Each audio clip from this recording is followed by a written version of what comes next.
I can say without a shadow of a doubt that the Soviet Union was very interested in UFOs. It would not be surprising if saucers had crashed in the Soviet Union. This is so far the best footage of an alleged crash UFO or a dead alien that I've seen so far.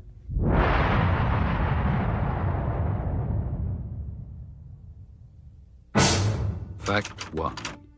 For over 5 decades, Western governments have been collecting information on UFOs in strict secrecy. Fact 2. So did their counterparts behind the Iron Curtain. Fact 3. Now that the Cold War is over, the truth is finally out. The notion that life from another world may have visited our own is an intriguing one. Many say that it is true, and that documentation exists to prove it, but that proof has been kept hidden from the public for over 50 years.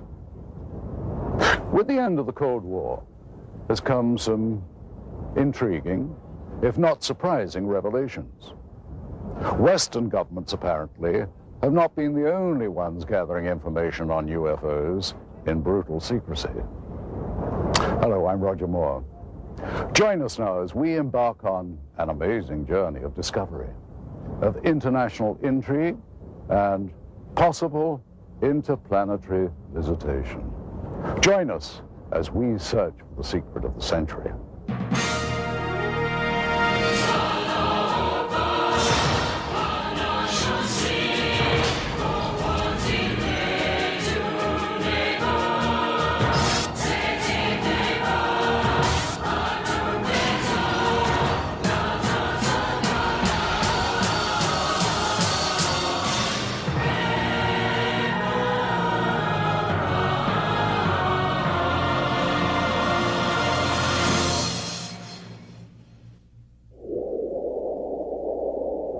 The vastness of Russia is overwhelming, even to those accustomed to the wide open spaces of America. Huge tracts of eastern Russia are still uninhabited, and it was in just such a region, remote and far from civilization, that something profound happened nearly a century ago.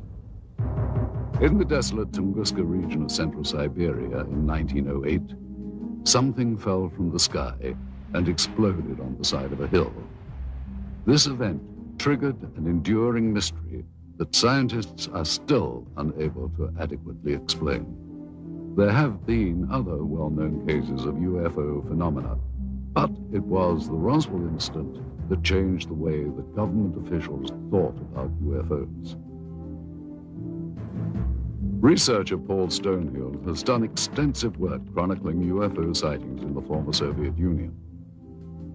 I would say that the most serious research was given the impetus by Stalin in the 1940s when he found out about Roswell.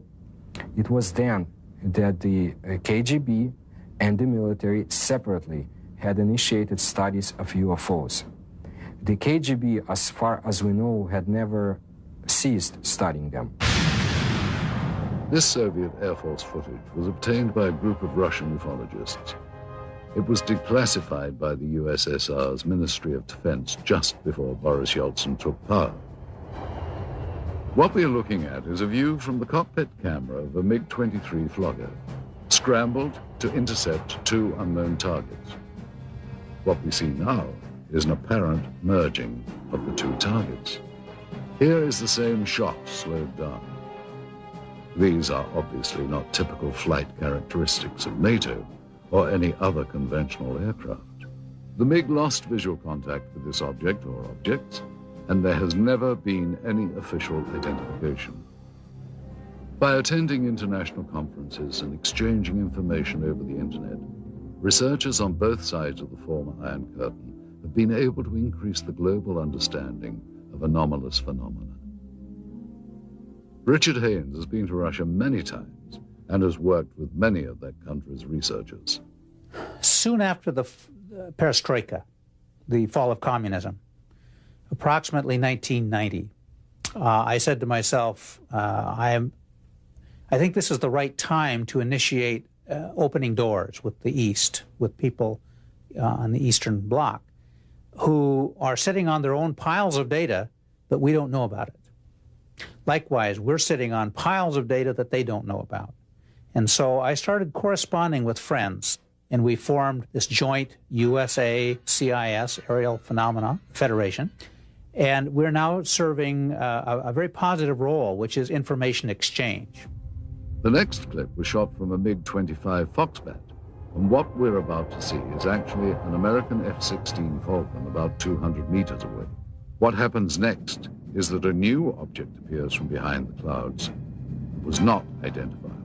The new object suddenly descends and disappears into the clouds. Once again, here is the American plane at the same altitude as the MiG. And now here is the object as it appears behind the F-16.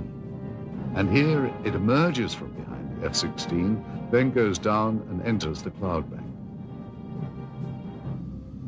As with all accounts or potential evidence of UFO encounters, researchers attempt to authenticate and verify related facts as much as possible.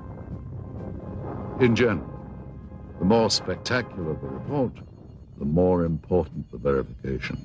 I was intelligence officer for the Soviet military for over 30 years.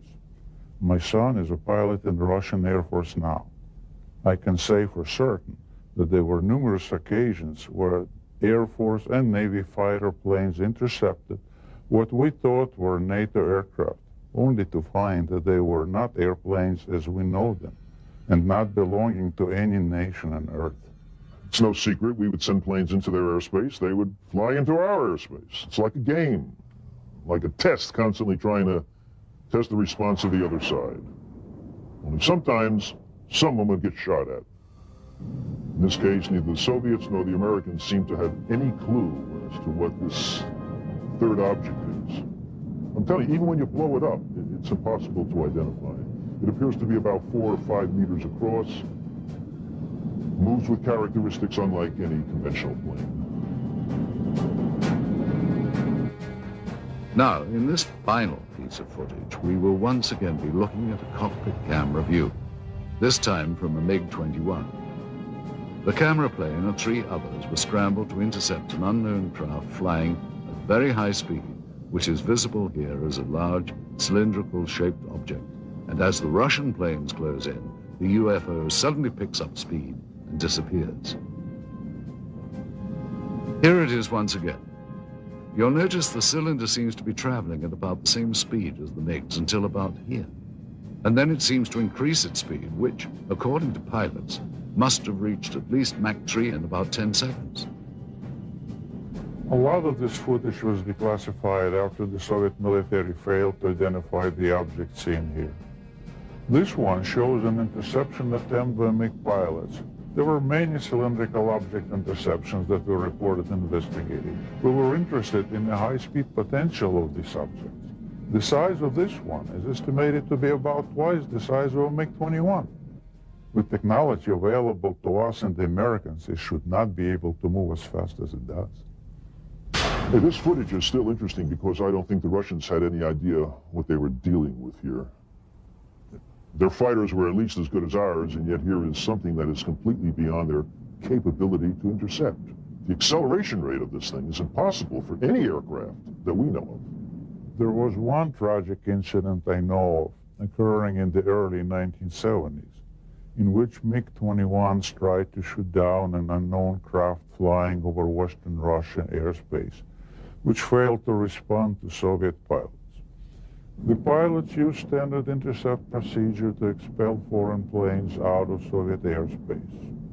When the craft did not respond, the pilots were ordered to lock on missiles. At that point, both jets were destroyed by some weapon not known to Soviet military. Both pilots perished. There was an effort within the Air Force to make it look as if the fighter planes collided, but investigators I knew personally at the time said it was not collision. They were shot down by something. The NSA intercepted a radio transmission that we were copied on. Apparently, the Russians lost a couple of MiG-21s or 23s. They were trying to intercept something unidentified. All I know is it wasn't one of ours. You know, our department received a number of stories like this involving the Soviet military and UFOs. One of the most intriguing stories we came across was first told in the new book, UFOs in the USSR, by Russian author Veniamin Grigorievich Vereshchagin. One of the balls began going rapidly down, and after that there was a loud sound of an explosion. Через несколько дней после этого происшествия In a few days, a Sverdlovsk paper published an article в которой говорилось о том, что взрыв, услышанный многими, which said that the explosion had taken place on the territory of a grain storage unit due to the carelessness of some workers. But the article also mentioned that the residents of this area had witnessed similar lights before that day. This is a copy of the Sverdlovsk newspaper from November the 29th, 1968. An article on the front page entitled Berezovsky Dreams, or What Was That?, gives the state-sanctioned account of what could have been the actual crash. Translated, the Russian copy reads, 5 glowing balls of light appeared over the horizon and started to move in the direction of the city. 4 of the objects moved in opposite directions, while the 5th began to rapidly lose altitude and soon completely disappeared behind the forest terrain. Several seconds after its disappearance, there was a deafening explosion. And in typical Soviet fashion, the paper cites the official statement. The blast had taken place at the grain storage unit number 27. The explosion was caused by one of the employees who had violated the safety code, resulting in a charge of negligence. He was sentenced to restitution of the material losses suffered by the state. What helps make the account in Vereshchagin's book so compelling is the existence of several reels of film which seem to back up the story. While rumors of such film first began circulating some years ago, it was not until Vereshchagin led us to the black market dealer in possession of these materials that we got our first look at what could be remarkable new evidence. If this film indeed corresponds with Vereshchagin's story, what we are looking at is the scene of the crash site in Berezovsky as viewed by a camera on top of a military truck.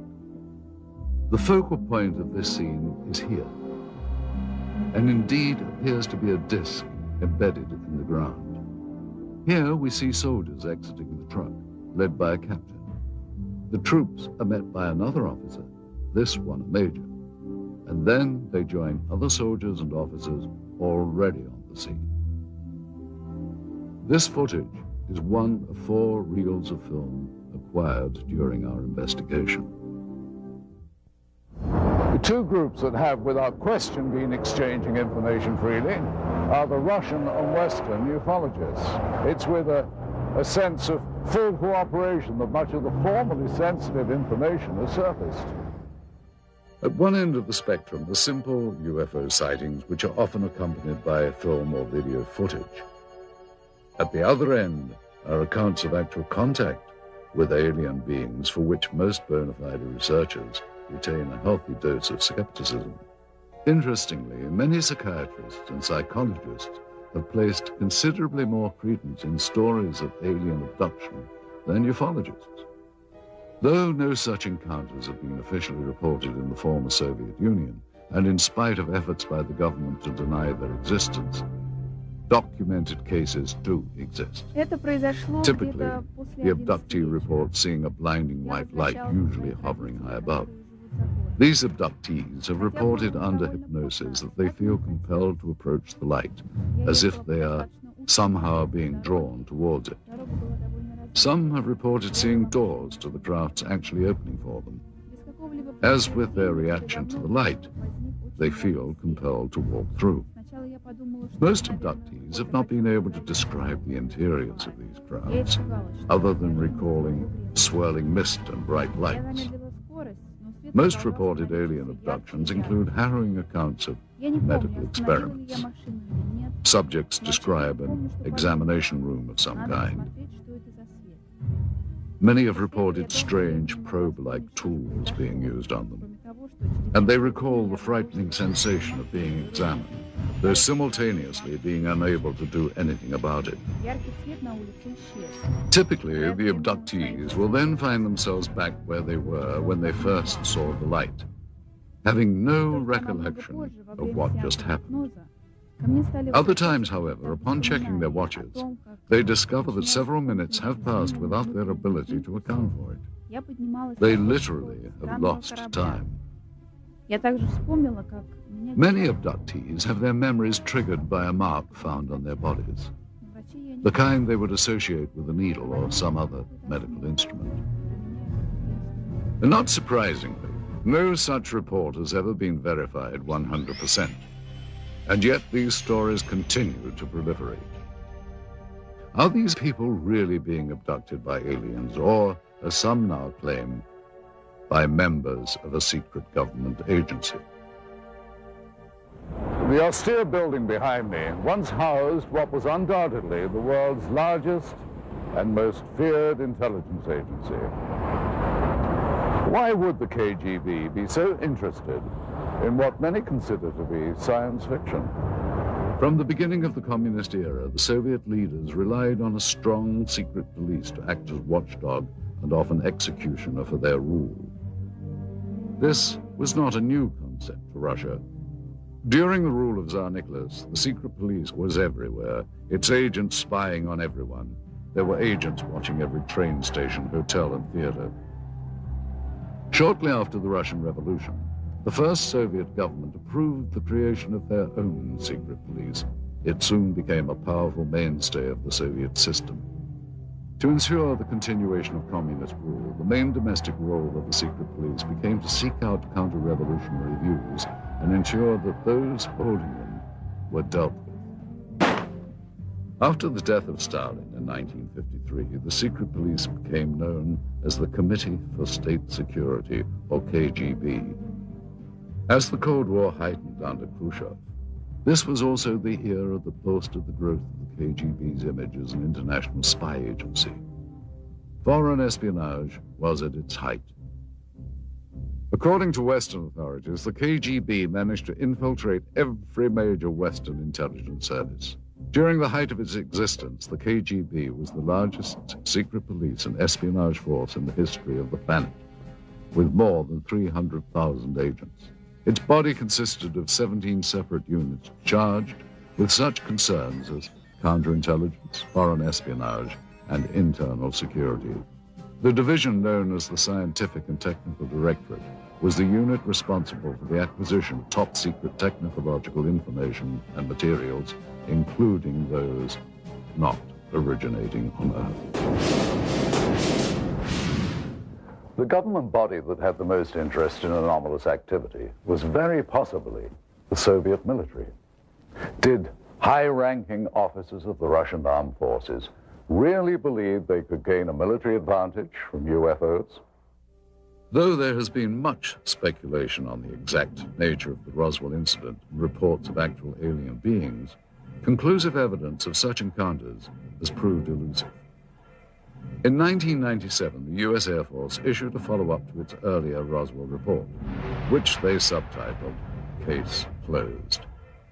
They try to account for the stories of aliens by suggesting these were simply crash test dummies misidentified.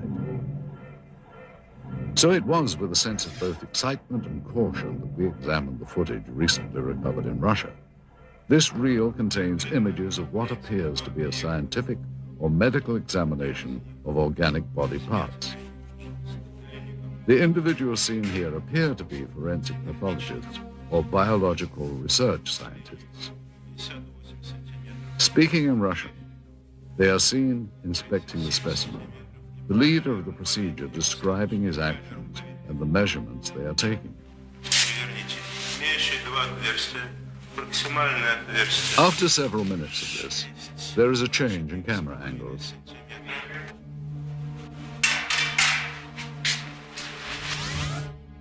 Now we see the specimen being more extensively examined.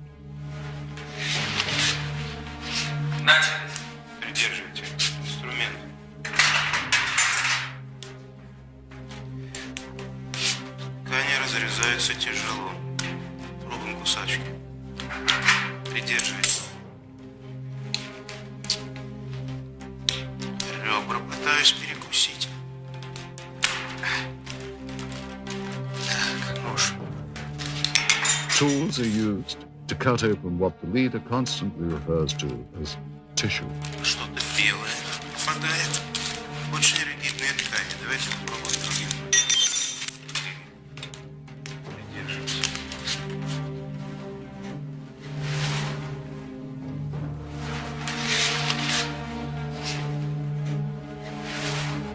Вы не оцените этот лоскут. Инструмент. Нет, пинцет. He also describes parts that are removed as resembling various organs.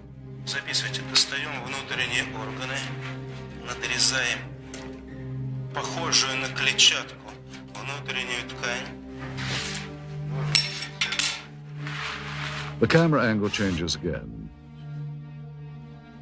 And finally, the scientists are seen posing for the camera, holding up various samples of the dissection. If this footage is authentic, it represents one of the greatest scientific discoveries of all time. One must wonder where this film was shot and what happened to the specimen seen. If this is footage of a genuine scientific examination, what happened to the results? What did the Soviets learn, and what have they done with that knowledge? Did agents of the KGB have reason to keep this secret for so many years? Certainly there are more questions here than answers.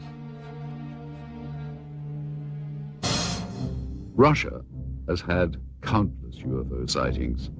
Some have been explained, some have yet to be explained. The best known events are the Downogorsk and Tunguska incidents. Many UFO researchers feel that the most important Russian incident in terms of known crash recovered materials is the Downogorsk occurrence. Antonio Huneas agrees. It's the best documented crash because we do have the fragments. They have been analyzed. It was a small probe. It was not kind of a big object, but something crashed on a hill in Downogorsk in January of 1986. Witnesses described the object as a sphere of light streaking across the Pacific region north of Vladivostok. Investigators later recovered materials including balls of lead and iron, bits of glass and a fine mesh netting, all of which were tested and are proven to be highly enigmatic. The head of the research team concluded that the Downogorsk object was most likely an artificial space probe of non-terrestrial origin. Russia's best-known event, the Tunguska sighting, is sometimes referred to as the Russian Roswell. In the early hours of June 30th, 1908, peasants of the Tunguska River area in central Siberia watched in disbelief as a glowing round object with a fiery tail streaked across the morning sky.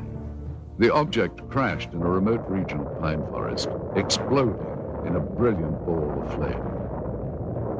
Residual firestorms lasted for weeks and destroyed an additional 10,000 kilometers surrounding the crash point.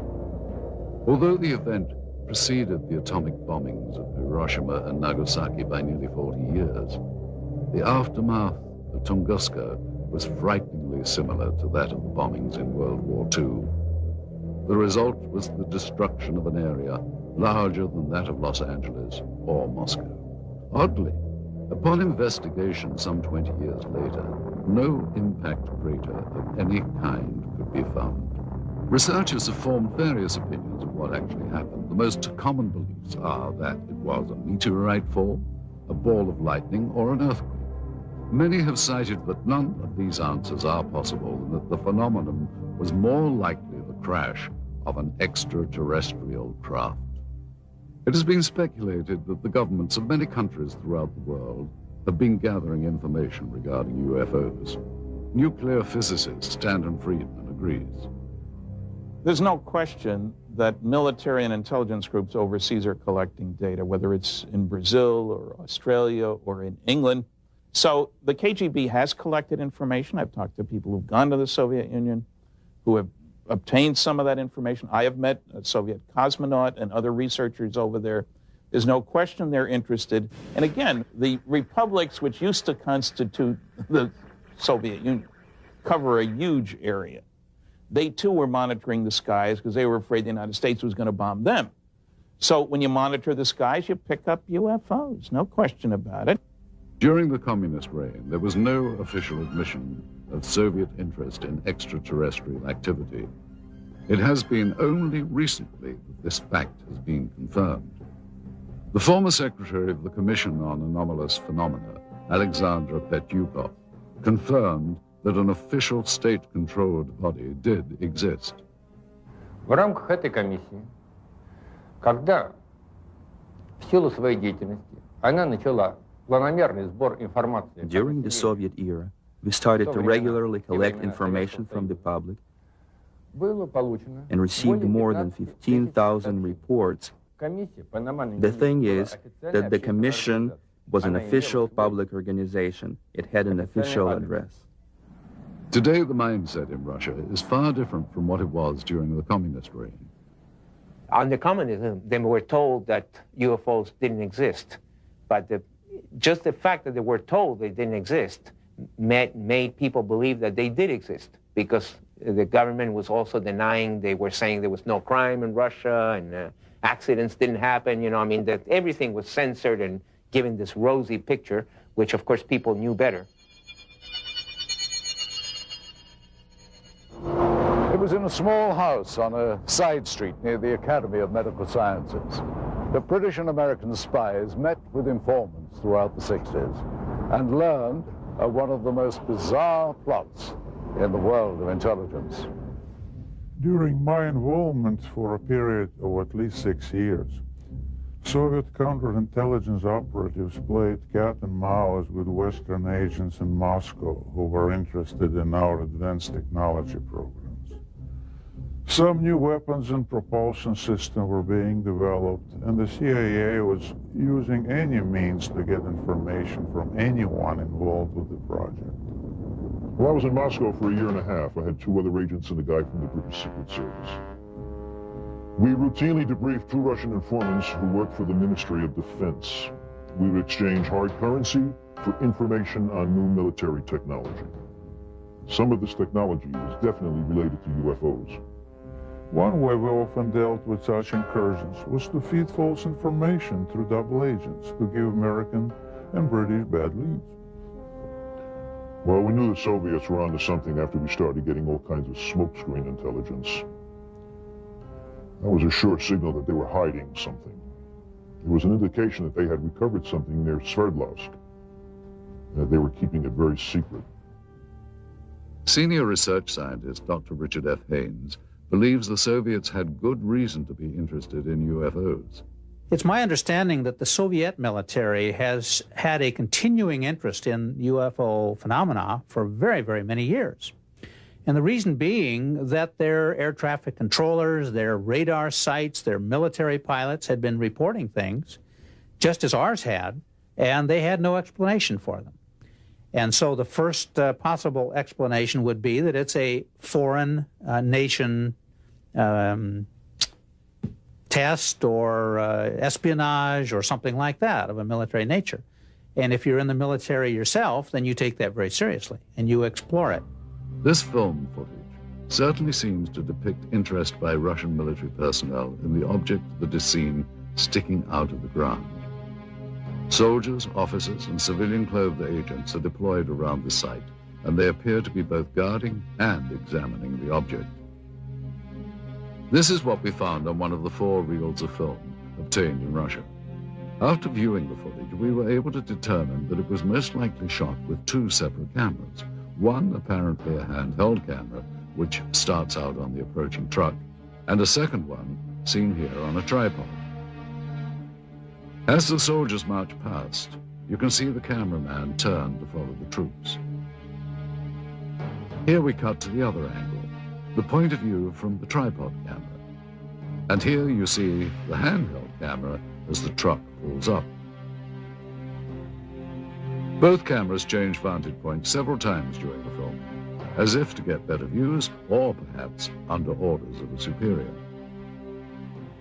From this angle, we see yet more troops arrive.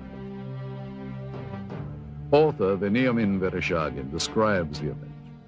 Весной же 1969 года рабочий местного совхоза In the spring of 1969, a collective farmer found some strange remains in the forest not far from Berezovsky и сообщил об этом, and reported that to the local security organs, те, в свою очередь, who in their turn обратились asked the за neighboring помощью military в division of соседнюю air военную defense часть troops, PVO, to provide assistance with the 7 investigation. On March 1969, 2 KGB officers examined the discovery site and sealed it off. Вы знаете, в дальнейшем события приняли более такой масштабный характер. По просьбе КГБ были привлечены On the KGB request, a Soviet army unit was brought to the discovery site, и в результате уже очень тщательных обследований были найдены after close examination of the place. They found some wreckage debris of a disc-shaped object частично. partially sunk into the ground. Поначалу органы безопасности предполагали, At first, the KGB thought that the debris американскому разведывательному самолету или came from an American spying plane or a Soviet spaceship. George Filer, a retired Air Force intelligence officer who was stationed at Langley, is not surprised the Russians were so interested in this object. We found that the Soviets would pay to get information on UFOs as opposed to, we'll say, an F-111 aircraft, that they were, in a way, more interested in UFOs than some of our latest aircraft. And here you see the man who is probably the head KGB agent directing the cameraman to point his camera toward the disc. A total of almost 1,200 feet of negative were recovered just on this crash site. It is possible that more film was shot, but this is all that we were able to obtain. None of this film depicts the removal of the disc itself, and at no point do we see inside the object. From this angle, we do see the handheld camera shooting behind or inside the disc. However, that footage, if it was, in fact, ever shot, was not included in the cans of film we acquired.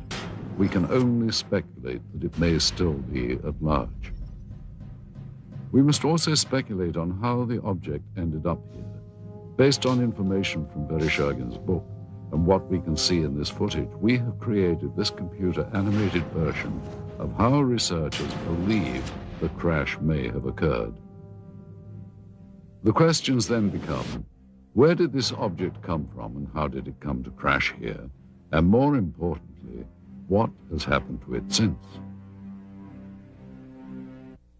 With the change to a market economy here, many items never before available to Russians are finding their way to store shelves. Some point to this as evidence of a new prosperity. Others claim that this only fosters greed, not seen during the Soviet era. They say that everything is for sale in the new Russia, including state secrets and the spies who kept them. And I'm sure that this happened because I remember in 1991, 1992, there has been a lot of talk about the KGB files. It's quite possible that the files, some of the files, had been sold to the highest bidder. What is now modern-day Russia was once the core republic of the Soviet Union. Prior to its breakup in 1992, the USSR was the world's largest country, stretching from Eastern Europe into Asia. In addition, the USSR had direct control over the Eastern European countries of Romania, Bulgaria, Hungary, Czechoslovakia, Poland, and East Germany. The boundary of these countries was for years referred to as the Iron Curtain. For decades, its military power influenced events throughout the globe. The single most important event in Russian history was the Revolution of 1917. The Bolsheviks changed the country from a monarchy to the world's first communist state. In the late 1920s, Joseph Stalin transformed the country even more by regimenting every aspect of daily life and still managed to brutally stomp out his opposition. While the USSR was allied with the West during World War II, the years after the war ushered in an era of mistrust that came to be known as the Cold War. This new relationship chilled ever further in August of 1949, when the Soviets exploded their first atomic weapon. The Western powers, including the United States, viewed the USSR as the world's greatest threat. In its ongoing competition with the West, Russia's greatest victory occurred in 1957 under the leadership of Nikita Khrushchev. It was the beginning of the space age. As the first nation into space, it's not surprising that in the years to follow, the Soviets would become increasingly curious about extraterrestrial life existing in our galaxy. Despite their early victory in the space race, back at home, the standard of living and the country's lagging economy weighed heavy on the minds of the Soviet citizens. Under Soviet President Mikhail Gorbachev in the 1980s, the terms glasnost and perestroika came to represent a period of humanist reform. The first truly democratic elections in Russia's history occurred in 1991. After 70 years of Soviet rule, the USSR was dissolved. A new market economy has emerged along with more freedom for the people. While there are some who yearn for a return to communism, most citizens feel that the new Russian democracy has been a vast improvement to their daily lives. But with these positive changes come problems. In a recent news survey in Russia, citizens were asked the question, who controls Russia today? An astounding 23% responded the mafia. Renowned Russian writer and Nobel laureate Alexander Solzhenitsyn wrote, Russia's economic chaos is the result of nearly criminal reforms that have created a new class of mafia capitalists. The word mafia refers to the new system of organized crime in Russia involving countless government officials, businessmen, and organizations controlled by criminal groups. Resistance to extortion attempts has resulted in violence. Kidnappings, assassinations, attacks on family members, or harsh persecution by corrupt government officials have been documented. Dozens of bankers were kidnapped and assassinated by the mafia in the first few years of Russia's independence, when organized crime was taking control over the country's financial system. Having eliminated its rivals in such a brutal manner, the Russian mafia is now in a position of great power. What the future holds for the Russian Republic is uncertain. What is certain is that in the next Russian elections in the year 2000, the interests of big business and those with money will be well represented, and undoubtedly so will organized crime. Mafiocracy, as it has been called, might become the totalitarianism of the new millennium. With the collapse of the Soviet Union, many changes have come to Moscow and the rest of Russia. Gone is communism and the strict controls that once governed daily life here. Please understand, Russia has always been a secret society.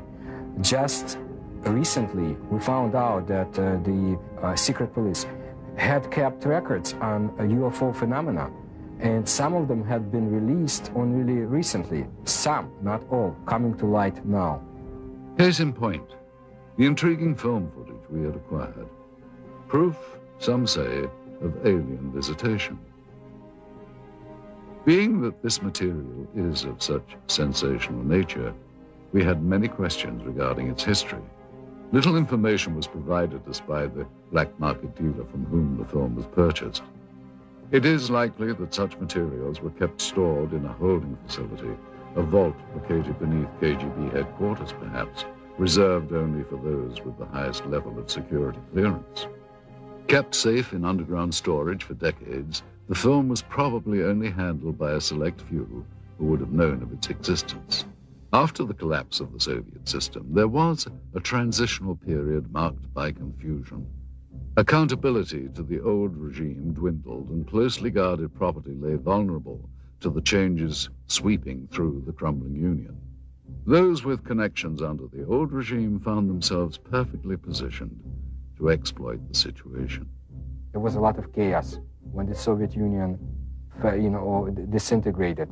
In my opinion, at that time, it was very easy for an, agent with brains to get his hands on such files and sell them here. So it would be conceivable that documentation might be obtainable through similar sources to provide authentication of the film. Though most leads proved to be ultimately unproductive, we found that with perseverance, money, and a bit of luck, it is possible to acquire classified Soviet documents. Using a hidden camera, we recorded numerous meetings over a period of months in which we attempted to obtain relevant materials. This transaction between one of our Moscow contacts, an interpreter, and a local black market dealer proved to be one of the more successful ventures. The location of this meeting is a textile factory in the Sokolniki district of Moscow.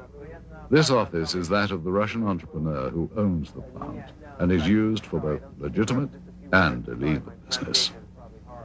After introductions and some initial small talk, the American buyer asks the interpreter if the documents are on the premises. Are the documents here in the accident that you have?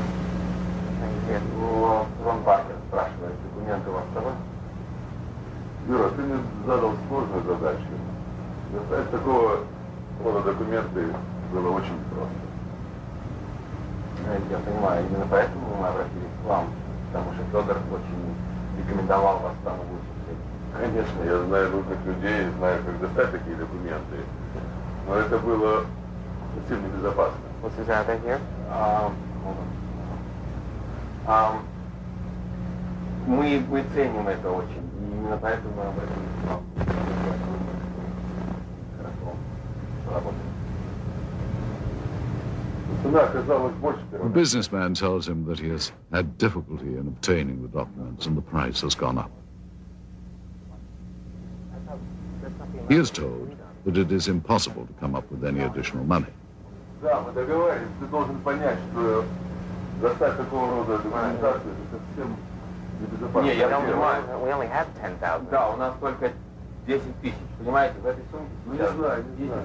Но мы договаривались с вами. Первоначально. Да, мы договаривались, но... I mean, I can't go out and... Это очень сложно, Нет, я это понимаю. Я понимаю, я отлично понимаю, но вы понимаете, здесь вот в данный момент находится только 10 тысяч. Мы не можем сейчас найти где-то еще вдруг никто не сегодня 5 тысяч. After consultation with his associate, the seller finally agrees to honor the original price. Давай, ладно. The files are then removed from a safe and given to the interpreter to inspect.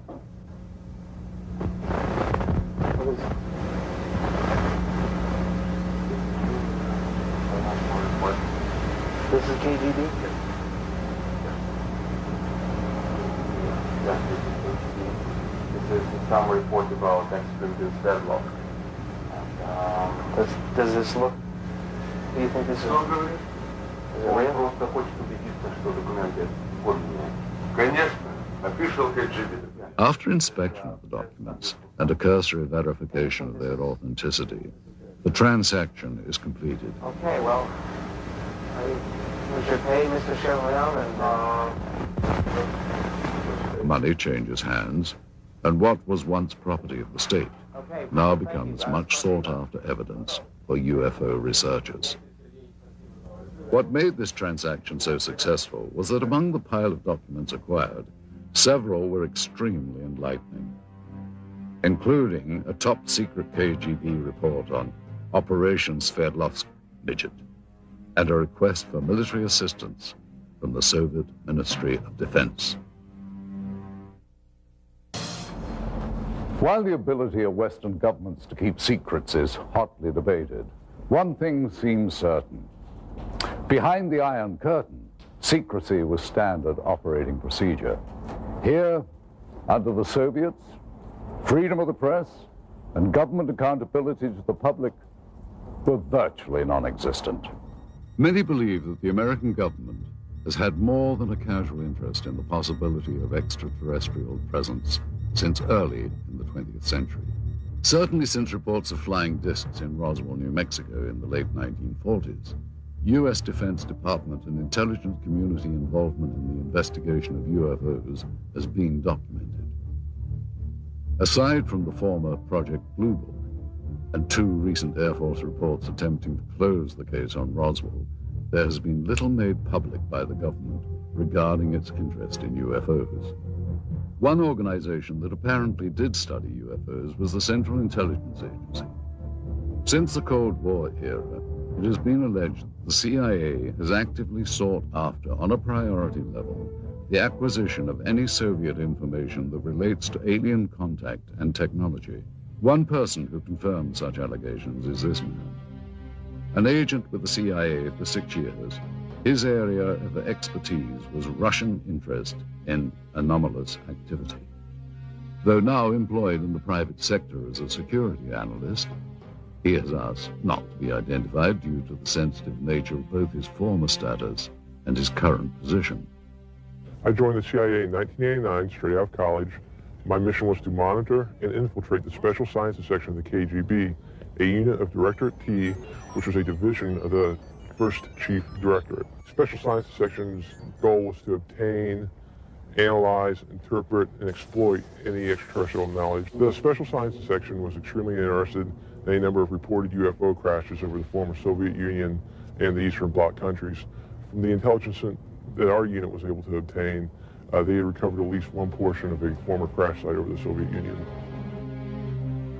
This former agent was able to confirm interest not only in the 1968 crash near Berezovsky, but in other Soviet attempts to recover UFO documentation and technology. Ever since Stalin had been in control of the Soviet Union, especially in the post-World War II years, he was determined that if there were any technological gains to be made from extraterrestrial technology, that the Soviet Union would be the sole possessor and sole beneficiary of those technologies. Due to the change of power in the former Soviet Union, many believe that much of the formerly unattainable information from the Cold War era may now be in the hands of the U.S. and British intelligence agencies. Since the early days of the space race, the U.S. and Russia made many independent breakthroughs. However, some of the new discoveries on both sides were undoubtedly obtained through old-fashioned spying and subsequent reverse engineering. Since the dawn of modern civilization, obtaining a rival's technology and adapting it to one's own uses have been the cornerstones of military and industrial espionage. This practice of dismantling another's hardware, discovering its secrets, and adapting it has become known as reverse engineering. Since the infamous Roswell incident in 1947, it has been purported that the source of much modern U.S. military technology has been not of this earth.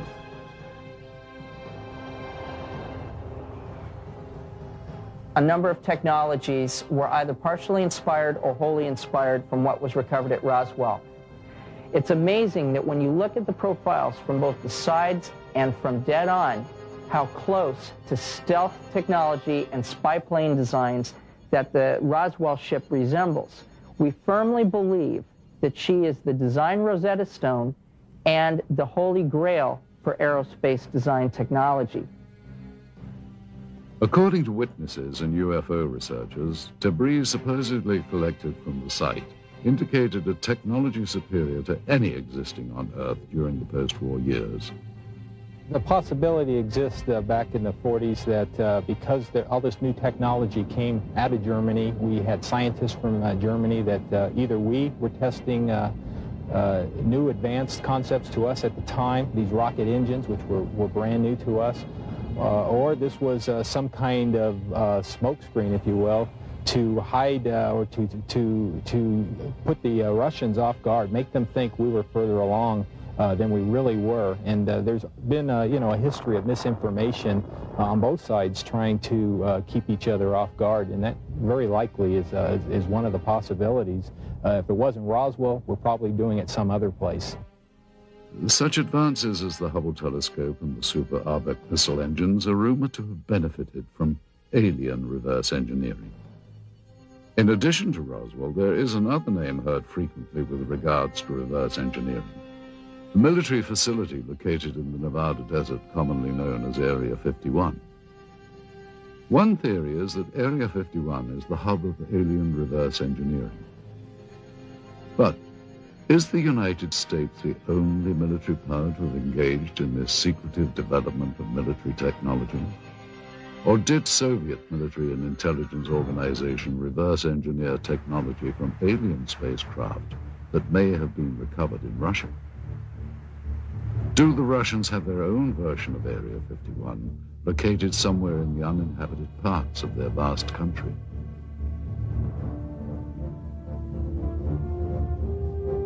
Did the KGB, in addition to their agenda of maintaining the hard and fast rules of the communist regime, add to their duties the manipulation of alien technology for the advancement of Soviet power?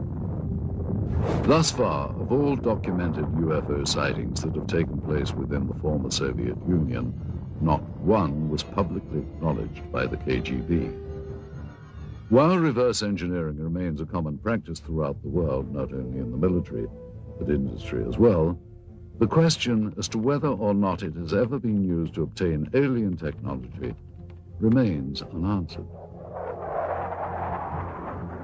If the Russians had in fact recovered an extraterrestrial vehicle, as they seem to be doing in this footage, they no doubt would have wanted to benefit from its technology.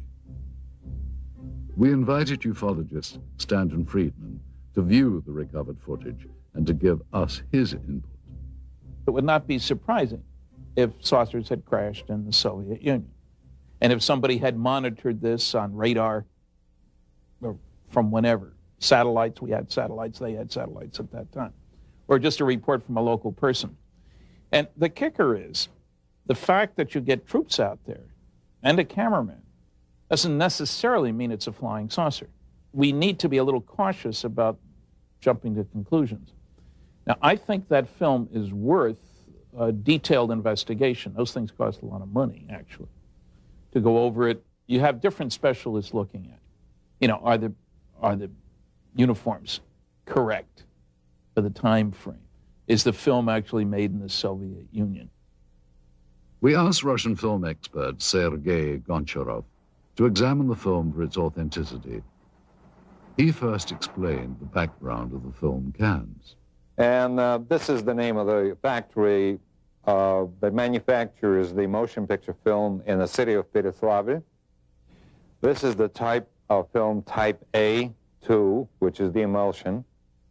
After Sergei examined the cans, he felt that they were authentic and consistent with the area and time period from which they had allegedly come. Now that we've looked at the cans, the next thing to do was to actually find out if the film itself had any markings on it. Okay, in the very beginning of the film, we have this word, which in Russian says начало, or the beginning, or the start. Now, the next bit of information are these two items. M-A-R-T, Mart, which is the month of March, 1969, letter G for year.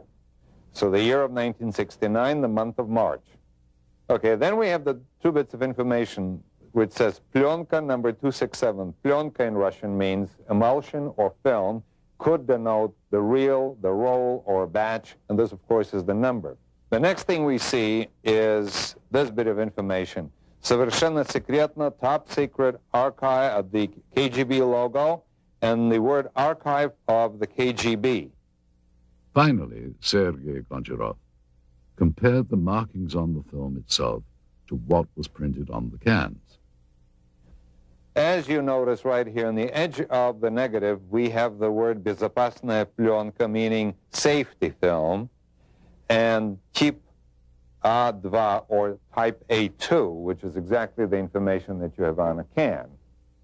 Next, we showed the film to Russian researcher Paul Stonehill. The colors of the film, the quality, soldier uniforms. Somebody would have to go into special, to make a special effort to make a film that feels like something that was made in 1960s. I've seen a lot of films made in the 1960s, and this film here is almost of the same quality. It's not a 1980s or 1990s film. The KGB officer that had been looking and touching things looks quite genuine. To me, my gut feeling is this is not something that they had made intentionally to fool people. UFO researcher Antonio Huneeus offered us his views on the film. I would say that visually it's very impressive. The first thing that struck me was the good quality, very, very, very clear footage. You see, of course, it wouldn't be impossible to duplicate, you know, as a hoax. You would have to hire some actors and so on. But it was quite well done. Of course, it could even be some kind of disinformation too. That the KGB was quite notorious about doing disinformation. For what purpose, I don't know. But they might have done some kind of training film or something to. Of course, if it was disinformation aimed against the Americans or something, we never heard of it. So that's also dubious. Finally, while Mr. Huneeus felt that the film required more investigation, he was impressed and intrigued by it. Well, I would say that if this is real, and I do not have the elements to make that judgment, this is so far the best footage of an alleged crash UFO or a dead alien that I've seen so far. To appreciate the difference in attitude here with respect to such unconventional science as the study of UFOs, it is important to understand some of the cultural contrast between Russia and the West. For hundreds of years, Russian culture has been steeped in religion, mysticism, and superstition. In the times of the Tsars, it was not uncommon for there to be an official court mystic, the most famous of these being the priestly soothsayer Grigory Rasputin during the reign of Tsar Nicholas. Even though religious expression was suppressed, it is now making a resurgence, and the many places of worship in Russia are once again housing congregations and becoming a big part of daily life. Russians seem to have an open-minded attitude towards the paranormal and such unconventional sciences as the study of UFOs. During the Soviet era, some of those voicing their beliefs in extraterrestrials were subjected to criticism and censure by Soviet officials. Russian author Yuri Alexandrovich Fomin claims that he has had such experiences. I was summoned to the regional party committee and asked to deliver a lecture on UFOs for the employees of various scientific research institutions. I agreed. After that lecture, the head of the regional party committee suggested that everyone present should take a stand and subject my lecture to criticism. But that didn't happen. All the people who listened to my lecture would say, "This is sort of interesting. This needs to be studied and examined." And then the head of the party committee said, "You're here to express your agreement with the official reaction to this kind of lectures. And you instead are trying to make sense out of the facts." While the communists said they weren't interested in UFOs, many around the world were. Some claim that sightings date back hundreds, if not thousands of years. Much like their American counterparts, many modern Russian citizens are very open to the possibility of the unusual. Many people become victims of tabloids, like Americans today. However, so much information had been collected, and people read about it in underground magazines, have heard about it, that they believe in extraterrestrial explanation of UFOs, not so much time travel, but as the extraterrestrial. And people in Russia also are more cynical than the Americans in their approach to information, simply because everything was a lie. Both Americans and Russians believe they have been lied to by their government about many things, including extraterrestrial research. When Russian researchers, headed by former Soviet naval officer Vladimir Shasha, petitioned the Soviet government for official records regarding UFOs, they too were met with a lack of cooperation. We sent an inquiry to the archives of the Ministry of Defense and to the archives of the KGB. We got a response that neither KGB archives nor the archives of the Ministry of Defense have any data regarding this incident. If there is mistrust of the government by Russian and American citizens, it's not without good reason. For Russians, it was more than 70 years of communist rule. For Americans, there has been a steady erosion of trust over the last 30 or 40 years. For Americans, the knowledge that their government was not being honest began in the 1960s, when the war in Southeast Asia escalated with secret bombing campaigns in Cambodia. In the 1980s, arms were sold to support the Contra anti-communists in Nicaragua, in violation of U.S. law and without public knowledge. God bless America. It's no wonder that many American and Russian citizens doubt the honesty of government officials. How paranoid is the belief that their governments could withhold knowledge of extraterrestrials? Despite officially denying interest in the possibility of extraterrestrial visitation, the governments of both the US and the Soviet Union have, without question, been interested in what lies beyond our own planet. Man has always been intrigued by the notion of life elsewhere in the galaxy, and both the American and Russian space programs represent a considerable investment to explore the unknowns of our universe. At the close of the Second World War, the United States, now the preeminent world power, turned its eyes from defeating Hitler's Germany to a new rival, the Soviet Union. With Russia's detonation of its own atomic bomb, the United States realized they now had an enemy who wielded the same degree of power. During the Truman administration, loyalty oaths taken by government employees became a common practice, which would eventually lead to the ugly communist witch hunts of the House Un-American Activities Committee. Winston Churchill's pronouncement that Eastern Europe was now behind an Iron Curtain gave birth to a new term for this confrontation between East and West, the Cold War. With fear dominating the United States, paranoia over potential communist influence took the form of weird invaders from other planets. The possibility of a Soviet invasion was too frightening to contemplate. Helmeted men from Mars launching an all-out attack on Earth, however, was another matter. Therefore, Americans retreated to dozens of science fiction films that were thinly veiled warnings against the Red Menace. With Chuck Yeager's historic Flight that broke the sound barrier, the next frontier to conquer would be the stars. This set off a global competition between the world superpowers as to whom would get to the heavens first. It became known as the space race. To meet the demands of such technology, NASA, the National Aeronautics and Space Administration, was formed in 1958. The space race would nearly end in defeat for the United States, however, with the launch of Sputnik. The U.S. feared if the Soviets could launch a probe in space, would missiles launched from that probe be far behind? When cosmonaut Yuri Gagarin made his historic orbit around the Earth in 1961, he became the first man in space. The United States realized their only hope of beating the Soviets was to have the first man on the moon. And in this dream, they would find a passionate champion. It was President John F. Kennedy's promise to have a man on the moon by decade's end that shot the space race into another dimension. It would not be until Neil Armstrong's historic first lunar step on July the 29th of 1969, however, that Kennedy's dream would be fulfilled. In years to come, the cumbersome NASA rockets would give way to the more streamlined and modern space shuttle.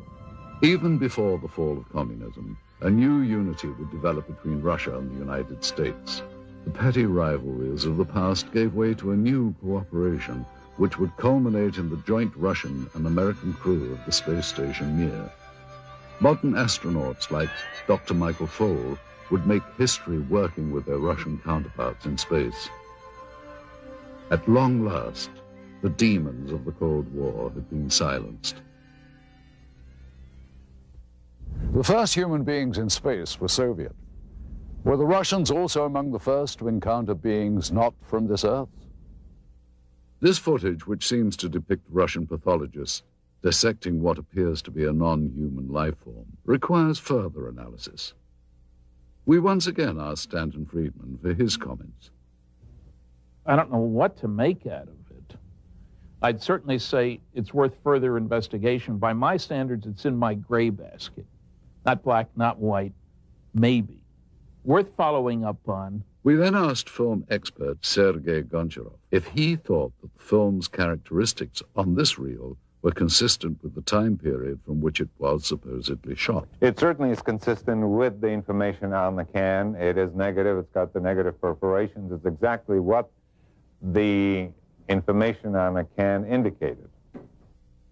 Sergei explains the significance of a flash frame, an interesting and possibly important characteristic of the film that was discovered. All right, now, a flash frame, this is, of course, a flash frame is that piece of film that is, when you push the button on the camera and you start exposure and you stop the camera to stop the exposure, and then you restart the camera again, by virtue of inertia, the camera will sometimes expose either a flash of light, or if you point the camera away from the person in front of it, you will see some other subject matter. Those flash frames appear between the takes and sometimes show things and people that are not part of the scene itself. You have people that have nothing to do with the information that you've seen on a film before or after. Again, an individual in uniform. You see these people performing a procedure. You have somebody in civilian clothes, people that you have not seen before. As this is in a flash frame segment, which was not meant to be as the procedure that was being photographed. Mr. Goncharov concludes that while the film's stock and camera techniques are consistent with KGB and Soviet government films of that period, he feels that the discrepancies with the subject matter require closer scrutiny. Anytime you have subject matter of this type, any additional investigation is worthwhile. Absolutely. Stanton Friedman was further intrigued by the medical techniques in the film. I don't know what to make of these guys with what seem to be medical instruments, certainly in a medical facility, judging by the stuff on the wall. And it's interesting that you can see their faces, which is interesting from two different directions. You can tell their identity if you could find people that look like that. And they're apparently not afraid of contamination, ingesting anything toxic. Now, that could be that they'd already gone through this routine and somebody had said, hey, there's nothing bad here. We then showed the film to Dr. Annette Ryan, a former lieutenant colonel with the Army Institute of Pathology. The first thing that I noticed is the way the doctors are dressed.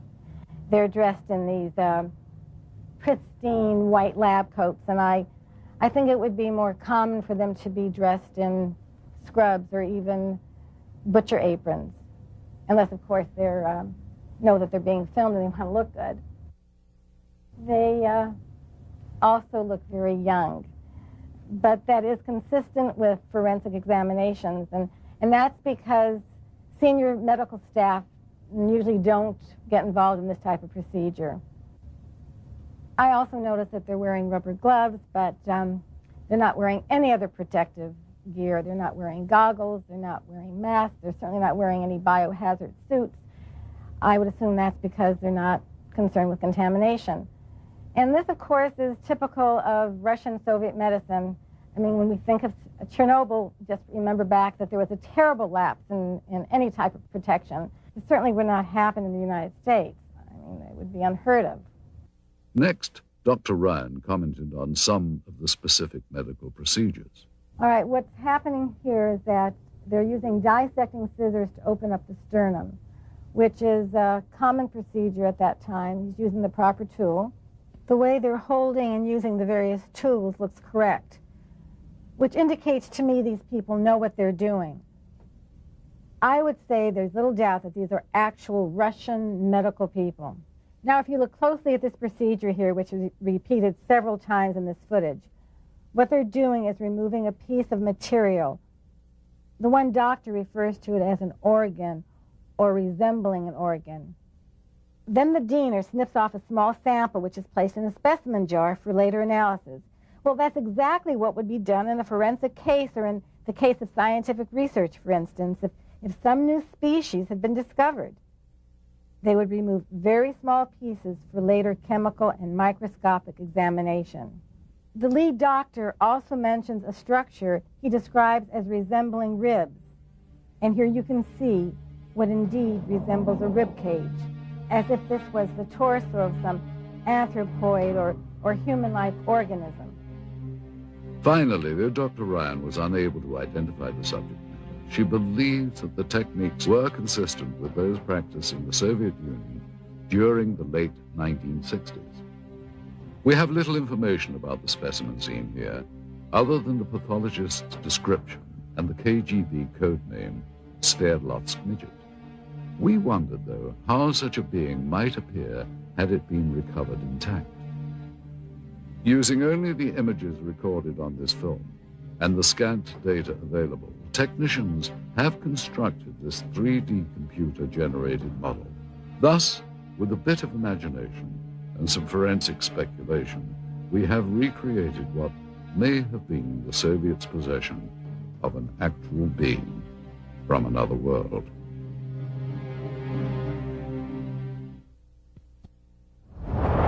Information leaked from intelligence sources in the West indicated a belief that the Soviets were actually attempting to reverse engineer something not manufactured on this Earth. Whether we'll ever know the full truth about the supposed UFO crash in Berezovsky, one thing seems certain. If agents of the KGB or any other branch of the Soviet government did recover parts of a craft made by alien beings, they would have been extremely interested in examining all the materials very closely. No doubt Soviet scientists would have wanted to determine if the parts of the craft were truly of extraterrestrial origin. They would have inspected each piece down to the microscopic level and tested for various physical and chemical properties. And of course, they would have wanted to take advantage of any new technology they could gain from the recovered materials. We are unable to solve the puzzle of their physics. Our physics is based on quantum mechanics. Theirs is based on parallel worlds, a different kind of paradigm, a different understanding of history. It is similar to the effect of a TV set or a video camera would produce on people in the time when Pythagoras lived. Pythagoras would not understand it. That is the gap between them and us.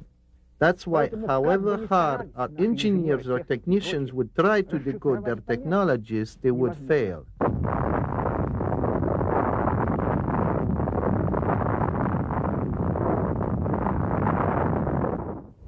Back in the West, not only did the military consider UFOs a serious subject, but the Soviets' interest in them as well. It seems that, in the beginning anyway, both sides thought that flying saucers were an invention of the other. And that fueled a decades-long campaign of espionage and counter-espionage. Many believe that U.S. intelligence agencies such as the CIA, NSA, and the military have not been completely forthcoming with information regarding extraterrestrials. The same is apparently true of the KGB.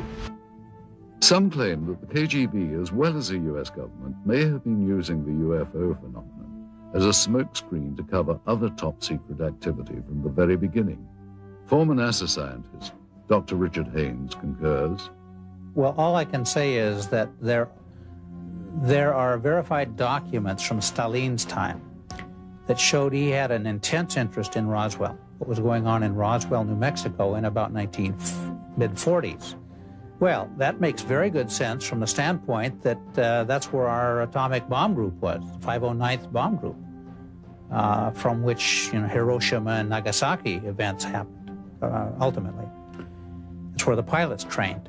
So it's understandable that Moscow would be very interested in this subject from that standpoint.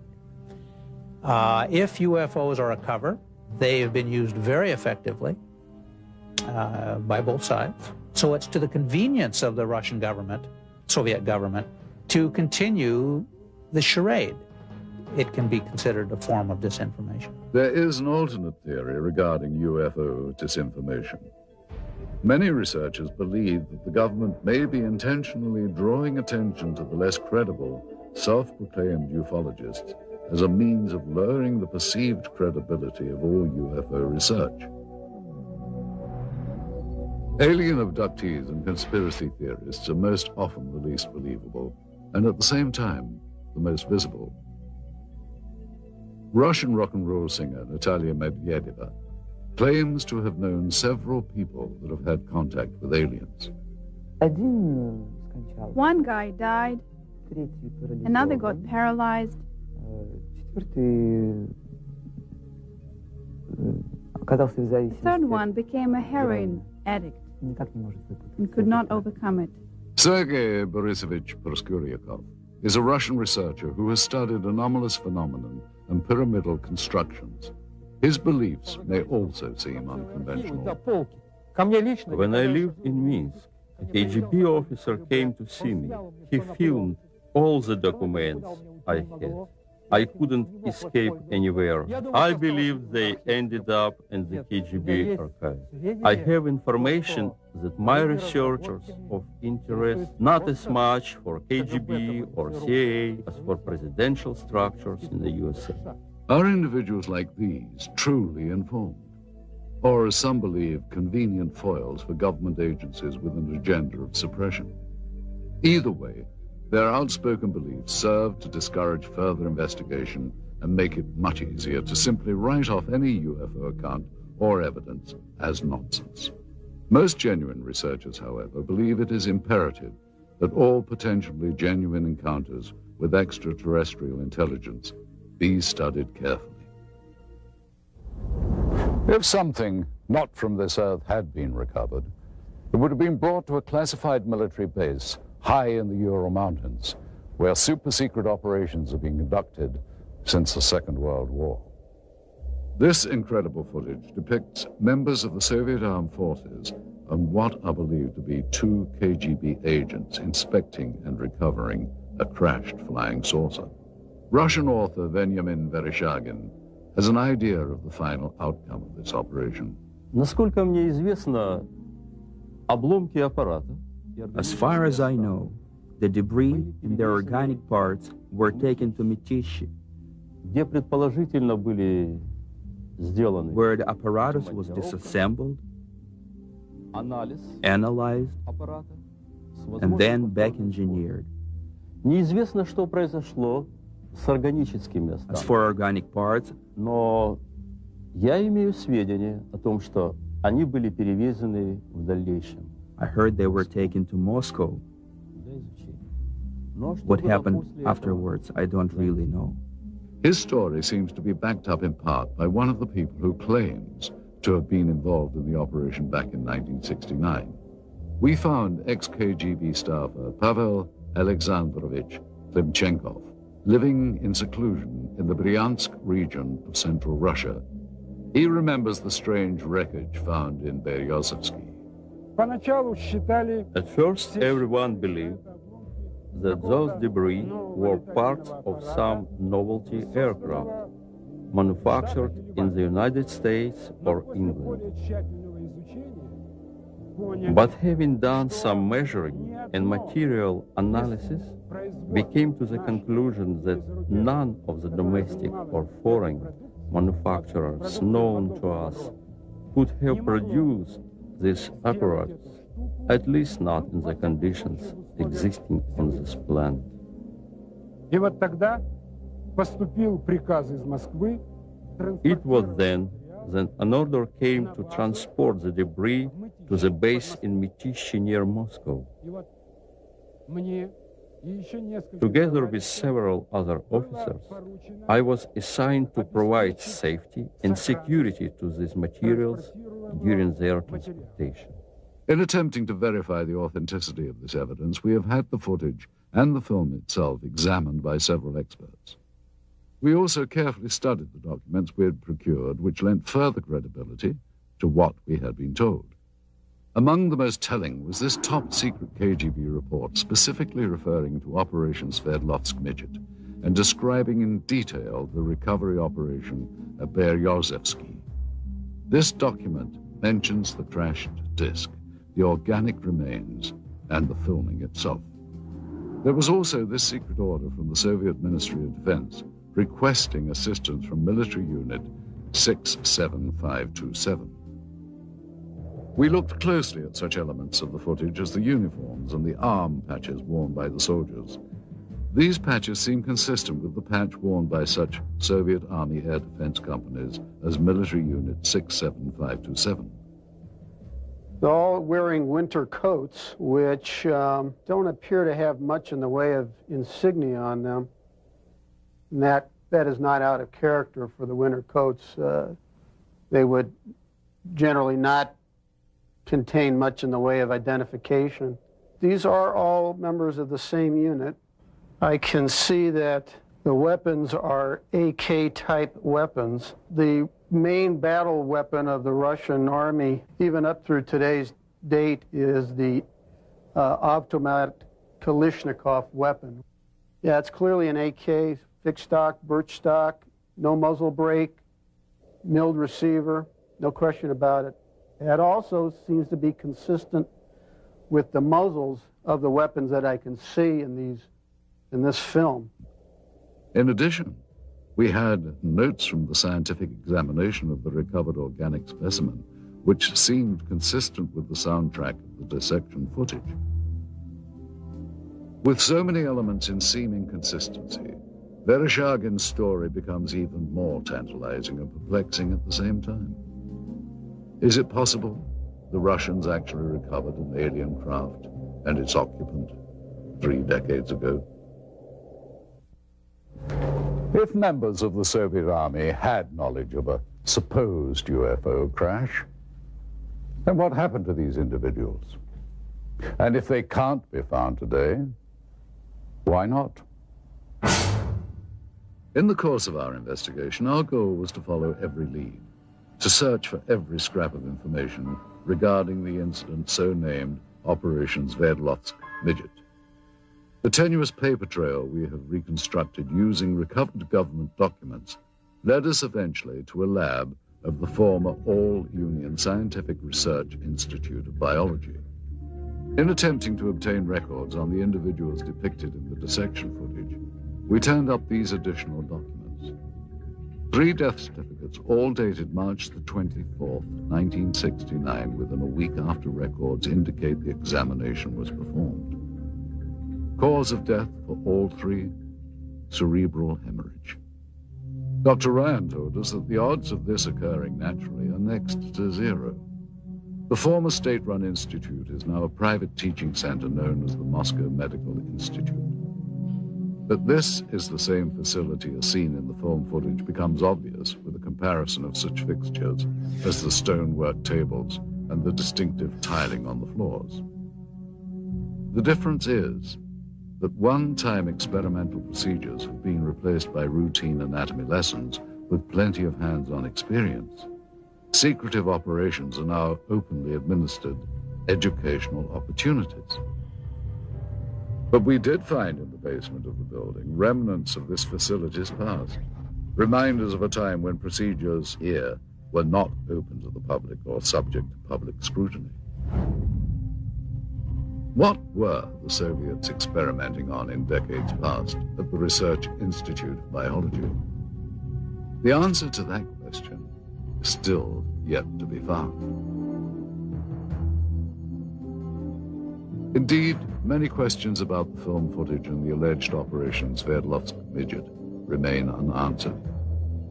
Any extraordinary find, such as the apparent filmed record of a crashed spacecraft, or of what appears to be scientists examining parts of an alien life form, require further analysis.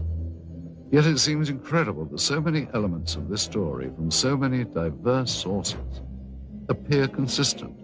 The original account as told by researchers and witnesses, the recovered documents, and of course, the film. We have to ask, is this footage genuine?